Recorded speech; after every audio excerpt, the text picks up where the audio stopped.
Hollywood in that early period was, I don't know just how to describe it. You see, they had no lights in those days. Everything that they did, they photographed outdoors. We had what we called diffusers. They were big canvas cloths that were pulled over the stages. They were over the stage and they were on wires, and ropes were pulled when you wanted full sunlight to pull the canvases back on these wires. Otherwise, they wanted diffusing, they pulled them over. There was no such thing as working inside with artificial lighting. And the studios were very different in those days. They were mostly, they had big fences around them, and then a number of these open air stages. And of course it was quite difficult in those days. They had what they called the bullpen, and unless you were one of the stock players or one of the leading players, most of them had to go and sit in what we called these bullpens, and the assistant directors would come around and he'd point at you and say, you there. He never knew your name or anything. And they'd have, well, I would never do that. I had a certain pride, having played some very good parts on the stage, and I felt that I was an actor, and that I didn't belong to this atmospheric group that had no experience at all, so I never would go there. My reaction was to go directly to the assistant director, but you couldn't get into the enclosure to contact them. So one device that I remember that I used, this was at Universal. I noticed that anyone that had makeup on that came out and went back in was never challenged. They went right through. They saw makeup on them, so they thought. So I thought, well, there's the cue. So the next day I came with my little box of makeup, went around the corner and put makeup on, stuck it under my hand, my cap under my thing, and just walked right on through. Well, that was my method until I got acquainted with the old gateman. Then I didn't have to do that. Pretty soon I got my work directly from the from the different assistant directors, and naturally found out I had experience, so then I finally become one of the regulars. How do you regard yourself, as a comedian or a comic actor? Well, I don't know the differentiation there. A comedian or a comic actor? The comic actor deals with situations. Yes, well, here, let me put it this way. I think that the pictures we made, especially, the last 15 years, a lot of people refer to them as slapstick pictures. Well, I think that's an erroneous naming, because while there is slapstick in them, maybe quite a bit, they're also made up of broad comedy. I'm talking about my own now. Light comedy, farce comedy, dramatic comedy.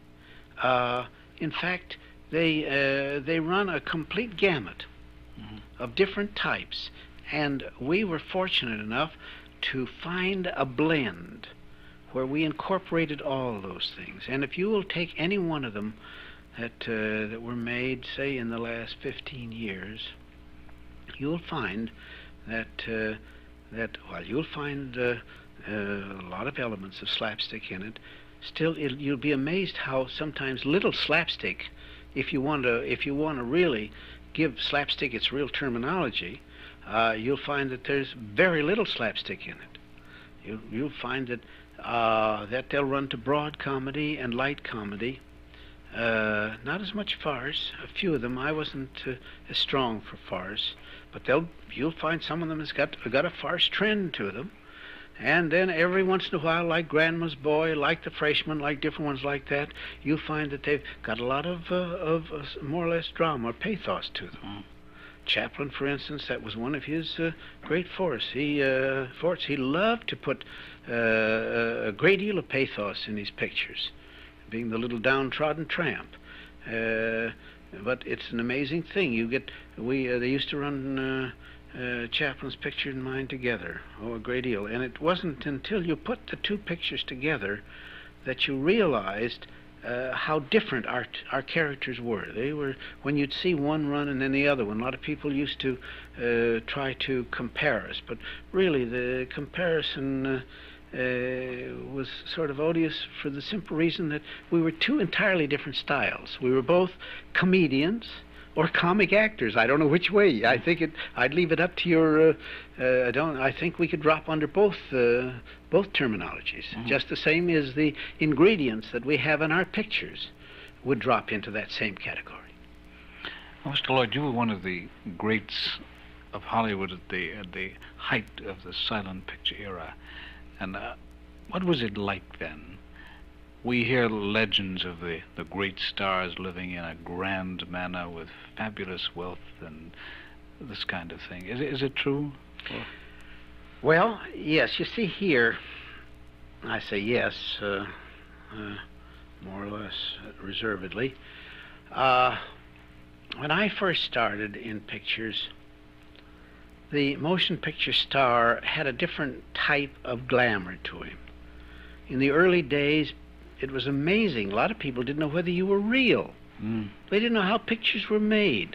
You were a sort of an illusion almost. When people saw you, they almost stared because you were. And of course, remember that evolved itself into being really the great pastime for the masses. Now we have so many other things that had split the concentration, as it were. But at that time, a star in the motion pictures was a sort of a little different from what they regard today. Generally, they were a one-star system. You go back and you take Mary Pickford, Doug Fairbanks Sr., you could take Theda Bara, take William S. Hart, and you could go on. All of them were just one personality. And it was built around that one personality. Now you take a picture and you're liable to see anywhere from 2 to 5 or 6 big personalities all in the same picture. Well, you didn't have that. So consequently, the star became very prominent, a very dominant figure in pictures of that time. And a number of them, like Pickford, like Chaplin and Fairbanks and myself, we more or less produced our own pictures after we got to a certain point. Well, if we were producing successful pictures, they brought back very successful returns, and they did belong to us. And we liked we say Hollywood. Very few of them actually lived in Hollywood. That became the name of the area, but it really wasn't. Beverly Hills probably had more of them. You take Pickford and Chaplin and myself and Rudolph Valentino, another one, as they went. All of us lived right out here in one thing. Mary lived just across the road, Marion Douglas. Chaplin lived just below them. Valentino lived up just above me here, and so it went with the whole group. We were all right here and things. But we were still regarded as coming from Hollywood.